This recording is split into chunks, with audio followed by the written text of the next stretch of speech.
Hello, everybody. Welcome back to the Scenic Route Astrology. My name is Makayla, and today we're talking about eclipse season. We are very close into the next eclipse of 2022. We've got two left, and this one will be happening on October 25th in Scorpio. It's a Scorpio new moon. Really intense energy. Eclipses tend to be really potent and very pivotal times in our life. So this is going to be a lot of information to put into this video just because I find it extremely important, a very important illumination, and I'd like us to go deep within the energy so that we understand what we can expect to come out of it. So there's also a couple of pointers I want to make about how to deal with this energy towards the end. So if you can stick through towards the end of the video, I might very much appreciate it. And I also have some announcements to make as far as what I'm doing with social media going forward. I'll leave that towards the end because I know a lot of you just want to hear about what the energy is to come, and I totally understand that. So if you feel like sticking to the end and hearing my thoughts on social media and what I'm doing going forward with that, with the changing times and the energy and what's going on with freedom of speech and things like that, just stick around to the end of the video. So this is, again, really powerful energy, and eclipses tend to affect us over a 6-month period, and they can be very pivotal, life-changing type of dynamics that get interwoven into our life when we're experiencing this. And of course, depending on where it's happening in your chart and the certain energies that it's landing in, some might experience this more potent than others. Definitely if you are in the late degrees of the cardinal signs, that's Aries, Libra, Cancer, or Capricorn, or if you're in the early degrees of the fixed signs, which is Scorpio, Taurus, Aquarius, and Leo, you will definitely be feeling this more so than others. If you have any planets at those degrees, okay, those will be impacted definitely by this eclipse. So it's important to like deep dive into your chart and to know, okay, what planet or angle. Oh yeah, if it's hitting an angle, that's also a very potent energy to come through for you. And again, so you just want to kind of dig into your chart and figure out what aspects are happening, okay? You can definitely subscribe to Luna Astrology software. The link is down below for 10% off. It's a super affordable software. I love to use it. It's got beautiful colors. And yeah, you'll get 10% off discount with my coupon code Makayla. And that's just going to be linked down below. You can also just pull up your chart for free off my website at thescenicrouteastrology.com, or you can pull up your chart for free at astro.com. I like astro.com, but I find that their chart is a little bit more complicated to read. I don't know, it's just the way that I am visually attuned to read the astrological map. So any of the first two I would recommend more if you like a clean cut looking type of chart to read off of. Again, I'm also available for astrology readings, so you can just book right off my website, or you can directly send me an email. And don't forget to hit like and subscribe, okay? If you haven't hit like and subscribe yet, please do. Please support my channel. It helps me grow and it helps get this information out there to those who might need it, okay? So what else do I want to say before we begin? You know, these eclipses, I don't want to scare people like the fact that, oh, it's going to be life changing and like going to be so crazy and like, oh my God, your life could be ever turned around. Like, of course, that is definitely true with an eclipse, right? It just depends on where you're at in your evolutionary journey at this time. But I do want to let people know that this is not going to be pertain to anything really new.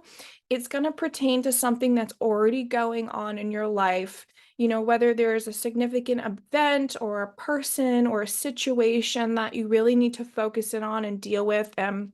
you've been avoiding it or, suppressing it or pretending it's not there, an eclipse tends to bring it to the surface so that your soul can complete some type of evolutionary part of its journey, because this is with the moon, right? So it deals with the ego. So this eclipse wants you to complete a certain cycle for your ego so that you can continue to evolve and grow in this life.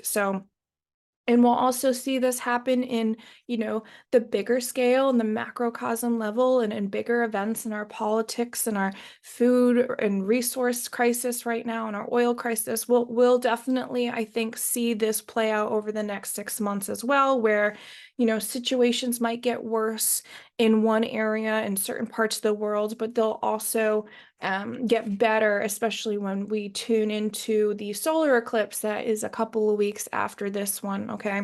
They're usually about 2 weeks apart because they're just linked into the full moon and the new moon cycle. You'll definitely begin to probably start to feel this energy now, about 10 days before the eclipse is going to happen. And definitely for those of you, again, who are going to be impacted by this with your personal planets or your angles in a very big way, I wouldn't do anything super different out of your norm, okay? So I wouldn't do anything that's like, um, you say it's happening in your first house and you decide to go skydiving right on the eclipse. I just wouldn't recommend it if I'm just going to do a little bit of predictive here. And I will just let you guys know, like I had this is eclipse is happening in my first, second-ish houses, and on the last one that happened in my first house, I had a car accident. The eclipse happened in my first house, but it rules my second, so I had a fractured rib and I lost my Jeep, so I had to buy a new Jeep. So it can be very literal. And so I wouldn't recommend traveling too far or taking any like risky types of experiences.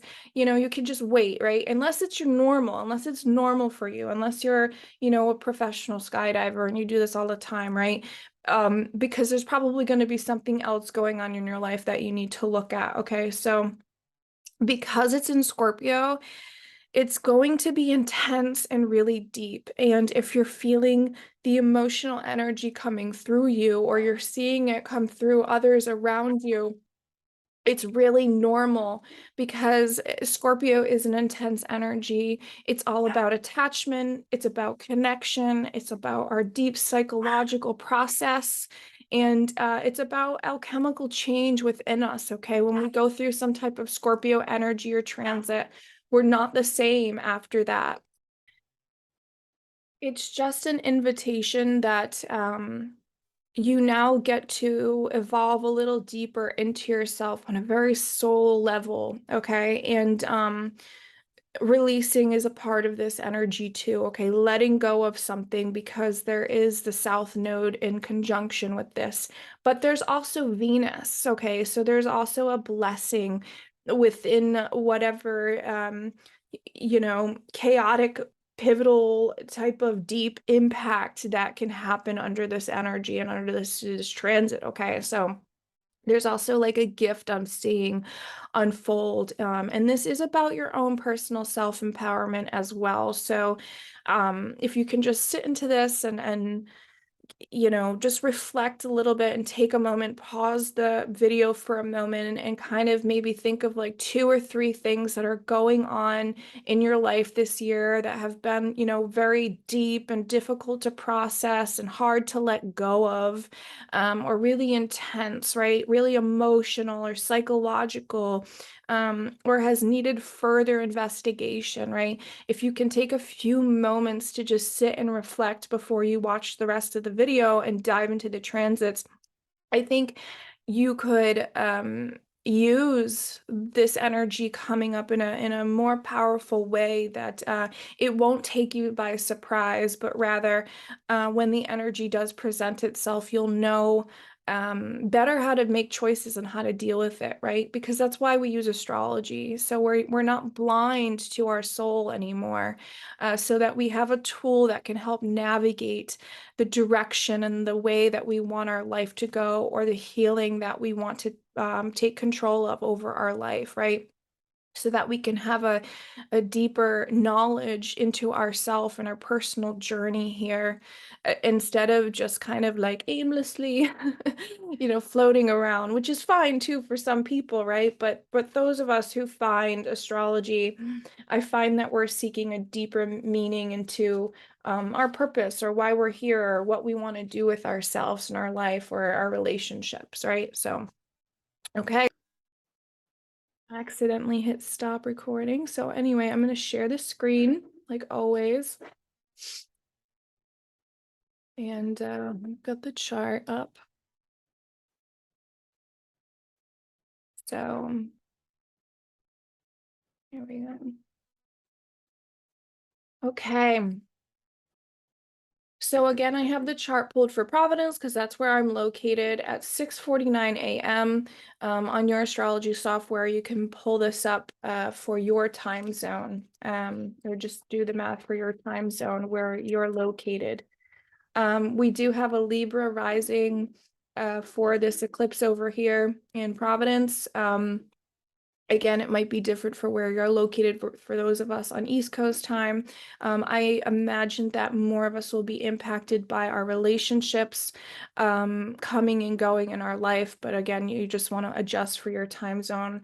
That's not like super, super important unless you want to get deeper into your own chart. All right, then you'll focus on the ascendant and the ascendant ruler also. So let's talk about this, right? So we have a new moon here, conjunct Venus, right? It's directly conjunct Venus, 222, right? That's so amazing. And here's the south node. So here we have a new beginning, right? And because it's again Scorpio, this is about following an instinct towards a new beginning. And there will be this combination between this unique eclipse where it is about endings and beginnings, because it's, with the South Node here, and it's with Scorpio, that will significant, like, it will bring up some type of um power dynamic in your life. Like, what has had power or control over you that maybe you're really ready to release and let go of, okay? That can be physical, that can be a situation, that can be a partnership, that can be something that you're emotionally grasping onto, that you just like haven't let go yet, or you haven't processed. And there really is no limit to how long this could have been going on in your life either. Maybe there's something that happened 10 years ago that you hold a deep attachment of resentment to, and it's really not letting you move forward in your life anymore. It could be causing some type of blockage, right? Where you're not able to develop into like who you really want to be. There could also be a dynamic around sex and power, right? Because Scorpio does rule lust and intimacy, right? And intense intimacy. It can be where we're merging with another person, right? It can be our sexual relationships that we have, or maybe it's a block towards opening towards our sexual relationships with ourselves or with others, because there's something from the past that is blocking us, right? This isn't like this isn't surface level type of Scorpio energy, okay? This is deep. This is very, very deep. There is a dynamic around betrayal in this, okay? Maybe there's a situation where we feel like we've been abandoned or betrayed by something or someone that was very dear to us, or something that we had held value to. And the reason why I say something or someone, because Venus is in this, and Venus is all about partnerships, okay? But it can be partnerships that have had power over us, right? A sense of power at one point. And to me, this feels like a sense to reclaim the power within ourselves, okay? This could even go so far back as to ancestral trauma that maybe your family has carried down for a long time. racism is such a major issue in our country, still in the United States and in other parts of the world and society. And maybe your parents like had a deep impact and intensity around racial problems, and then you grew up carrying that trauma too because it was instilled by your parents, right? And it's deeply rooted within your soul, and maybe it's caused you some type of resentment that you've actually kind of been blind to and you haven't really noticed until maybe the last couple of years or so. And there's a part of you maybe that now is ready to emerge out of that trauma, right? Emerge out of the betrayal and this abandonment or this sense of loss. There's a part of you that's ready to just let it go, right? So that you can start something new, okay? This is about emerging and starting on a new mission. Because when we look at a new moon, also, it's the seed that's planted. And there's an undertone of Aries, so there's an undertone of Mars. There's this undertone of just not knowing where you're going, but knowing that there's something to go for, right? It's very instinctual. So under this new moon in Venus, there might be something that you really value, whether it's a situation or a person or a physical object or a job, okay? Different for everyone. There's something that is instinctually going to call you to get out of your comfort zone, right? To go deep, deep, deep within and heal, to release it, okay, and to go forward in this new purpose that will unfold over the next 6 months. And if you do this work and if you tap into this energy, these opportunities will be presented to you, okay? You will get opportunities in the forthcoming, like in the future, right? As long as you're closing some doors and you're opening some doors for other opportunities to come. So the South Node, okay, over here in Scorpio is also going to be opposite Uranus and Taurus, right? We've had Uranus and Taurus for a while now, a few years, and we have a couple more years to go. This isn't new energy that we've been dealing with this year. But again, it has been dancing with the North Node, okay? And as this unfolds, as the energy unfolds over the next couple of weeks, right? Over the next couple of weeks, Venus and the moon and the sun will all begin to form their own opposition to Uranus, okay? And eventually we're going to have that solar eclipse where the sun is over here with Uranus in the North Node, okay? You're going to slowly start to see Uranus bring you sudden and erratic entanglements in your life, right? These opportunities to release something that's been fixed or stuck for too long. That can be like a money thing. It can be a certain possession you have. It can be something that's like a resource for you, right? These Taurus qualities. This can be something that you have a value, but you just really need to let it go now, right? Person, place, thing, whatever, object, whatever. This could also be something that you've been wanting to voice for a while because Taurus deals with the throat chakra. There's this energy of like this stubbornness that is all of a sudden quickly released, okay? And first, it might be the moon. So it might be some sense of a part of your ego that you've needed to voice, right? Or some deep psychological wound within the ego that you've needed to release. And then Venus comes along, and maybe you need to voice something with somebody else and then actually tell them how you feel, right? There's this opportunity over the next couple of weeks where I think there's these slow incidences will come forward for you to let things go, and like it pulls the rug out of your feet, underneath your feet, or it's just like a quick sudden information that comes through that allows you to maybe just burst out in tears and cry and then release something. All right, sometimes like um we find like a object that we haven't seen for a while, and like a journal, for instance, right? We find a journal and it has like some deep meaning inside of it, and we just find it all of a sudden, we decide to open it up, right? And it makes you just cry for a little bit, right? And brings up memories. It brings up things that you have to release. And then you cry and you release it and you do a meditation for it and you thank it for being there and you can let it go because it's an opportunity to process it, right? This isn't about suppressing your feelings right now. Do not suppress anything because, again, what an eclipse does is it brings up the things that you've been denying to look at, that you've been suppressing or pretending that haven't been there. This Uranus opposition to these planets, and eventually Mercury is going to come through there too, is going to be a catalyst for you to work with the energy, okay? And so if you're aware with it, you're not sidestruck by it, right? You're not taken aback by it, right? You can better work with it if you're in the moment of what's happening for you. And again, taking a look at where these houses are in your chart, taking a look at the placements are happening in your chart will give you a deeper perspective on where this is going to show up for you in your life, okay? It will help you dive in deeper. So whatever shifts is now going to get an opportunity to heal.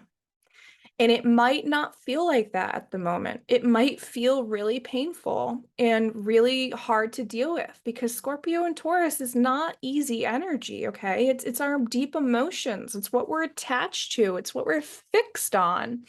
What we've created a deep attachment with, right? And we figure it's a resource for us or it's something that's deeply of value to us, right?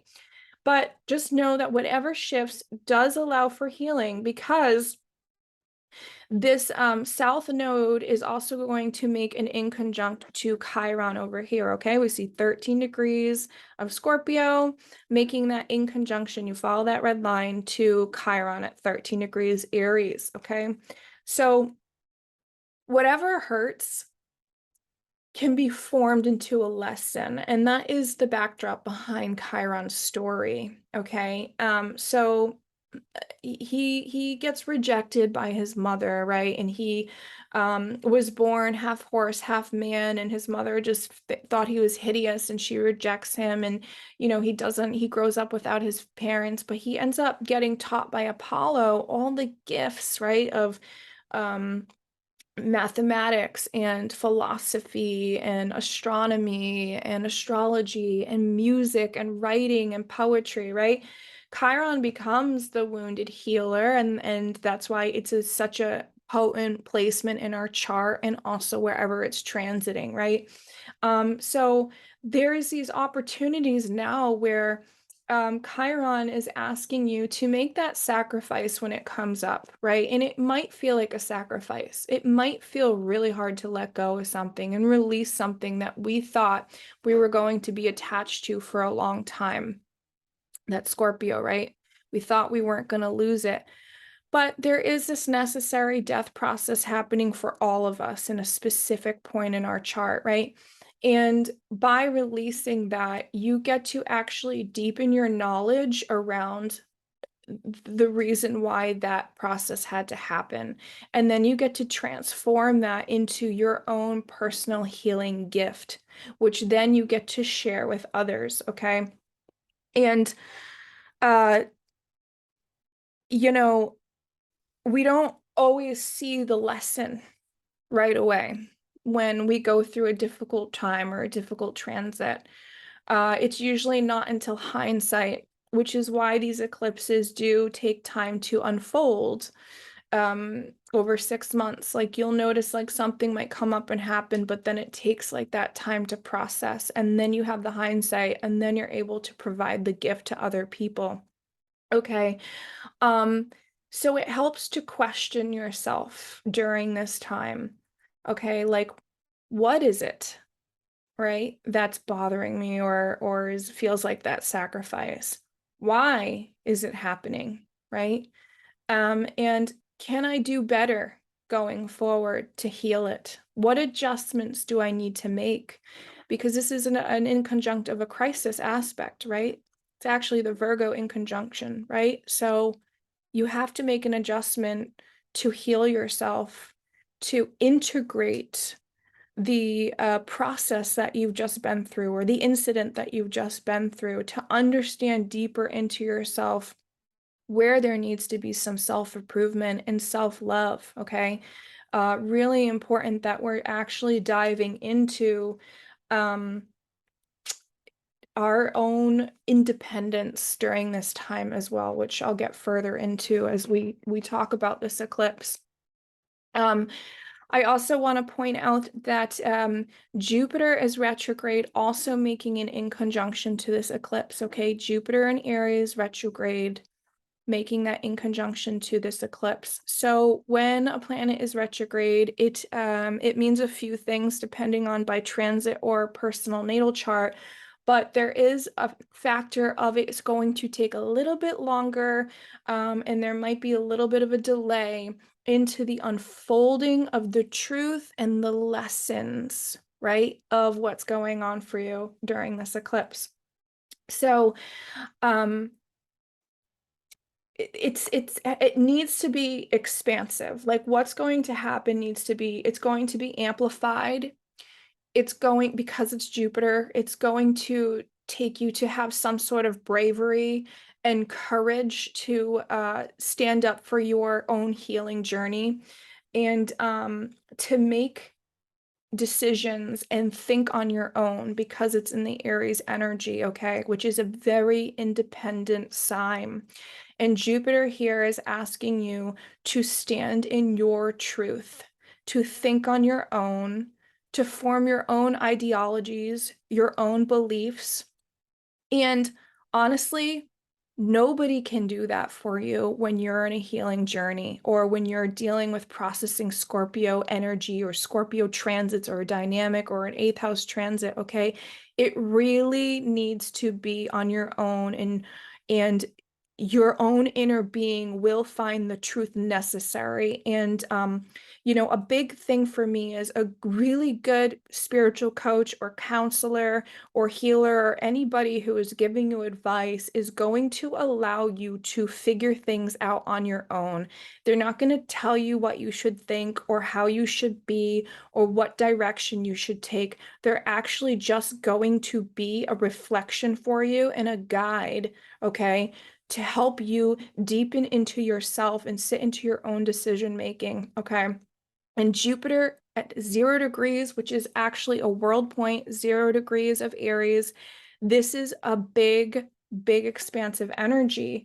So on the bigger scale, I definitely believe that what we're going to see is going to be amplified and very worldly, and impact us on a very big scale. I think for a very positive way, but it's going to usher humanity into its own independence. But it's going to take time because it's retrograde, and Jupiter needs to dip back into Pisces, which it will like a few days after that, maybe the day after or something. I don't want to mess up the chart right now, but as it's dipping back into Pisces, okay, it's actually going to allow you now to give water to that wound. You know what I mean? Because it's almost like you're battling and you're like cotton mouth or you're dry and you're tired, right? Or it's almost like if you were in like an inner battle of some sort, right? That you need like rest for water, right? That's what I think Jupiter and Pisces will feel like when it goes back into Pisces. But it'll also allow you to add some water to that wound to wash it away and to actually completely dissolve it, because that's what Pisces does, right? It dissolves things. It's the final ending of the zodiac. It's the dissipation of something, and it's the surrender aspect, right? So whatever that Jupiter is picking up on this eclipse, right? It's taking that as your own personal truth and philosophy around whatever you're going through, right? Because you're thinking about it and you're forming your own belief about why this happened and what adjustments I need to take, right? Now it's going to let you process that in a deeper level, in a spiritual level, where you can surrender to some pain, you can release some things that need to be released, and you can rejuvenate yourself. So then when Jupiter goes back into Aries, you're roaring forward and ready to go in a new direction. So we got a lot of planets that are going to make major changes and shifts, okay? And that will be the last time Jupiter is in Pisces until 13 years, okay? So it's like a major, major ending. It's like a huge ending because A, it's the final sign of the zodiac, and B, it's not going to come back up for us until another 12, 13 years, okay? So very intense eclipse. And I also find that with Jupiter transits, when Jupiter is deeply involved into a transit that we're experiencing, it rewards big behavior. Jupiter doesn't really want you to play small. And so if it feels like a really scary release, but you know that it's necessary, Jupiter's going to reward you for being so courageous and brave for yourself. Okay. It's a Zeus energy, right? Zeus ruled the gods. He took control, right? So it's about taking control of your life now, right? Not that you can control everything that happens, but you can control your own actions and how you're thinking and feeling and perceiving what's happening for you and around you, okay? So there's this very big, deep sense of empowerment that we're dealing with. Um, the other thing that might be brought up for some people is that when we decide to make changes for ourselves that are big and necessary for our own health, and we shift our energy and we transform ourselves, it often does trigger other people around us if they're not open or understanding of the change, or don't quite get it yet, because it will trigger something in them. It will reflect something in them that they also might be like, oh, I need to change. Like for instance, going sober, okay, for people who, and I went through this at one point, where you decide to quit drinking and you notice that the people around you um, are triggered by that. And it's not that you're saying, oh, you need to quit drinking too. Like, no, you make a decision for yourself, but then you notice that people around you are triggered because then now they're thinking about their drinking. Right. And you might have friends that heavily drink, and then they're also thinking about that and triggered by it. Right. um People who struggle with addictions, right? Other addictions, like, you'll know, I have friends who have gone through these issues, and their whole friend group sometimes has to completely change. And I'm not saying it's super necessary, like if you're making this big change that you have to just lose all your friends or your family and let them go and say goodbye. Like, I'm not saying that. It's more so the fact of Mercury right here is going to be square Eris, okay? And whatever change, because Eris is the goddess of discord and strife and jealousy, and she gets triggered. That in Mercury and Libra, right, is like communicating how we feel with relationship dynamics with others, and it can be in extreme ways. It is about making a decision for yourself, weighing out the pros and cons. Um, just don't, and then you have this opposition right here. Just don't expect everyone to agree with you, and that if they get triggered, okay, stay in your balance and stay in your control, and focus on your reaction, okay? Because you might be able to again step into that Chiron and be that leader, and be that healer and leader, right, for other people down the line or in your life in general, okay? I just thought that it was like an extra icing on the cake right here, that I feel that you could cause some reactions in other people. And it could be matters of the heart too, because Mercury is conjunct Eros. So in Libra, okay, about partnerships.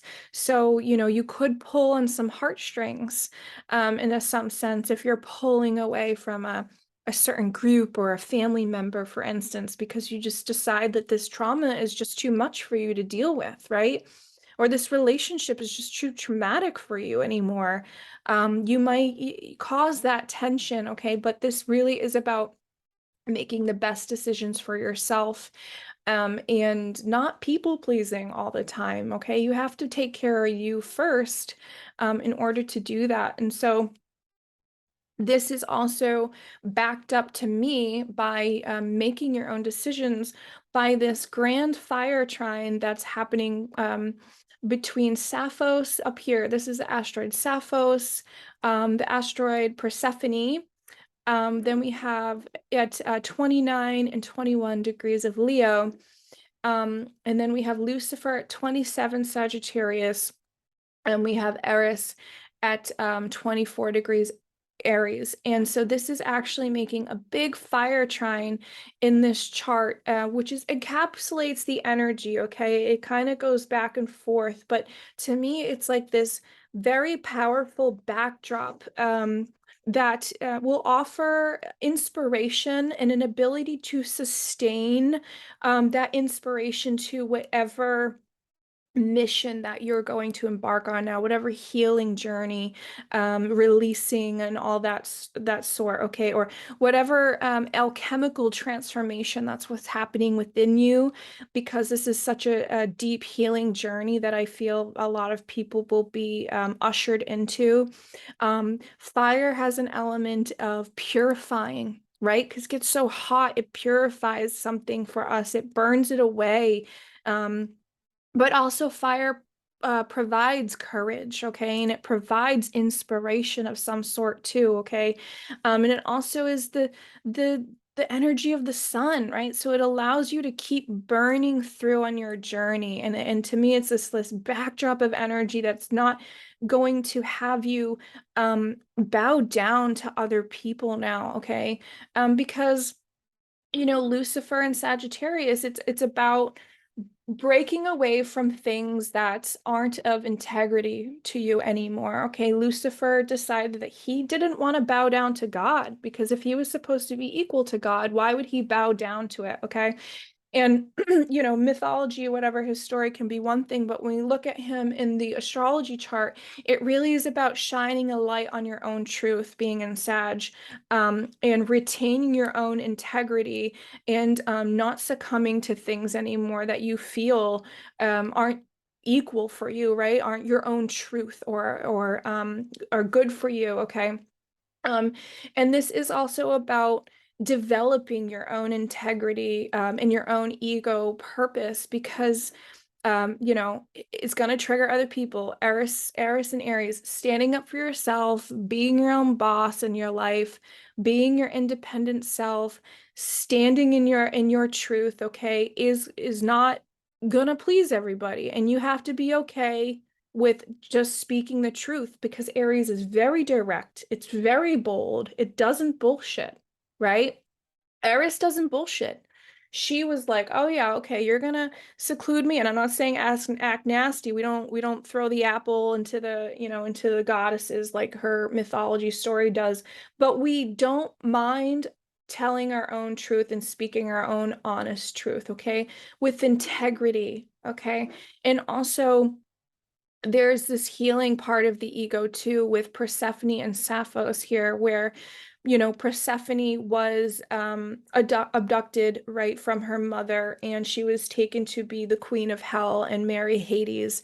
And the agreement was for 6 months of the year she would be queen of hell, and for the other 6 months she was able to come up to um, the rest of the godly world and be with her mother, right? But she ends up owning her power being queen of hell, right?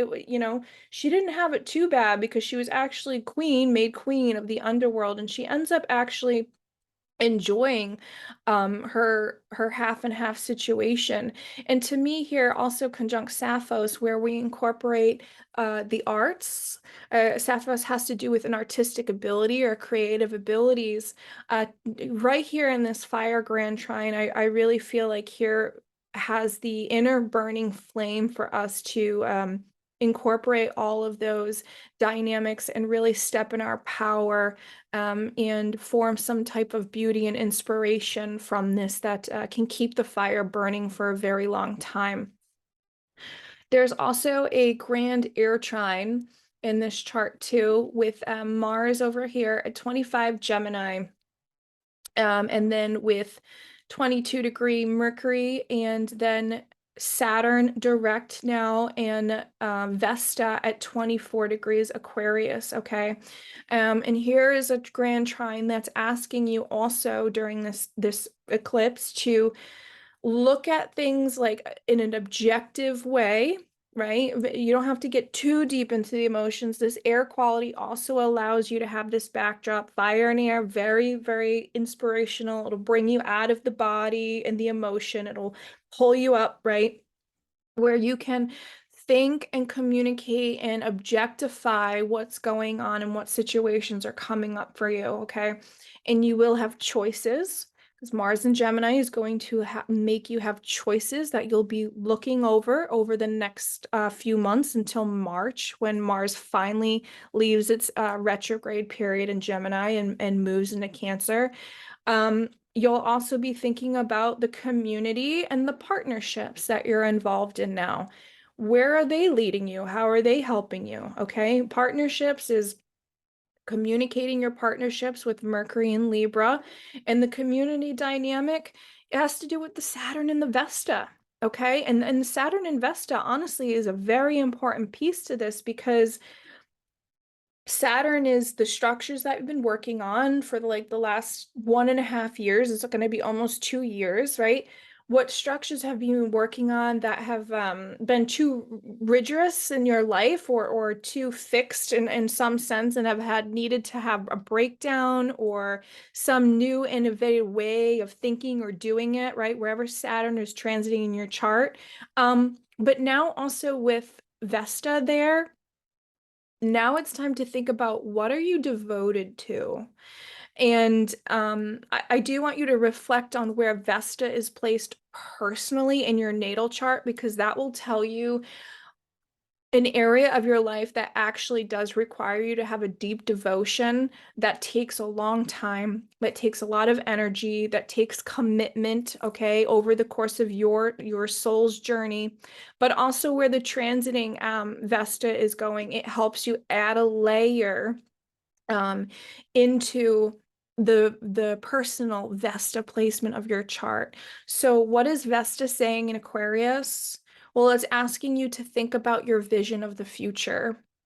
And also Saturn is asking you to do that too. It's asking you to look at the long-term future and that foundation that you're building for right now, because that's what Saturn is doing. It's building that foundation. It's asking you to have authority. It's asking you to be mature in this area of your life, and it's asking you to take responsibility for it. So now with this grand trine, you can actually deeply reflect on the emotional, psychological, physical changes, what I have been ignoring for too long. And you can take responsibility for it, and you can devote yourself now to these areas of your life that are unfolding under these eclipses. Okay. Let's see. I think that's all I wanted to talk about for this eclipse. Yes, I mean, that's a lot of energy, I think, for people to process. So again, if you have any questions about the eclipses, please write them in the comments below. I like to hear from you all. I love to hear the comments, especially when you're telling me what's going on in your life. Definitely reflect on the last eclipses that we had. The solar eclipse in Taurus was on April 30th. You know, think about maybe what that brought in. And the lunar eclipse is on May 16th in Scorpio at 25 degrees of Scorpio. So maybe think about what was released during that time too. And you can get a better picture of what's going to unfold now for the second set of eclipses towards the end of this year. You know, lots of big transits and energy coming up. Of course, I'll make a video for the next eclipse after this one, but first we got to get through this one. So please definitely leave me a comment. Of course, you can reach out to me on any of my platforms. And now that I'm saying that, I do want to talk about where I've been wanting to go with my social media. So I've been a little bit confused for like the last year or so, trying to figure out my tribe with where I wanted to go with the scenic grid astrology and the types of connections that I wanted to make. And this is the Saturn is opposite my 10th house, so it's pulling this in, and other transits happening in my chart. So I have actually deeply connected to the app Clubhouse, and I've mentioned this before in other videos. I do invite you guys to check out the app, because I wasn't here for the Aries full moon because I held a meeting for 2 hours on the app Clubhouse, where I am a leader in what's called the Mystery School, and we host multiple rooms every week where we jump in and we talk about astrology transits, or psychic things, or myth, different thought leaders, anything that's spiritual, astrological. Mystery School's got to cover it all, veganism, everything, right? So you can check that out. I will post a link down below. If you're having a hard time finding it, please just send me an email. There's also a Telegram group that we invite everyone to, where we share articles, we text with each other, everything. So it's this building community. And there's a lot of members right now. I think there's like 700 members involved in this. So I really enjoy that app, and you don't have to be on video, which I like, because Libra rising, I'm not always camera ready. But you just can either listen in, right? You can just listen in on your phone, or you can come up to the stage and you can also talk with us and talk and ask questions as well with me, myself, and then other people in the group. The other thing is I'm still going to be putting my videos up on YouTube, but I am going to be moving over to the app Rumble, which is another video app that's up and coming. And I like this one more, and I support it even more because they support more freedom of speech. Russell Brand is very much on there, and I'm a huge fan of him. And if you're a new YouTube content creator, this is actually the time to get in now too, because YouTube has so many content creators on the platform that the smaller channels can get lost up in the mix. And this is an opportunity for smaller channels to grow big. But the most important thing to me is that they are all about freedom of speech, and you don't have to worry about censorship. And I'm probably going to get to talk about other topics that I might get censored on YouTube for. So I'm definitely moving on to there. I even invested stock in them because I am a big fan of where they're going and what they're trying to do with their platform. And there's a lot of other cool content creators that you can check out. It's free, so I definitely recommend that, and I will post that link down below for everyone to find also. My Instagram is still offline. I will probably eventually put it back up, make one final post, and then it will just be there to just be there, but I won't be active on Instagram anymore. So if you're trying to find me on Instagram, I don't support the metaverse, and so that's why I'm leaving that. I've got lots of Aquarius in my chart, so this is important for me. This is definitely important for where I wanted to take my business, and what I felt in alignment with. Okay, so with that being said, I'm also going to be starting my personal Scenic Growth podcast again, and I will upload that to podcast, but I'll upload videos when I put them up to Rumble.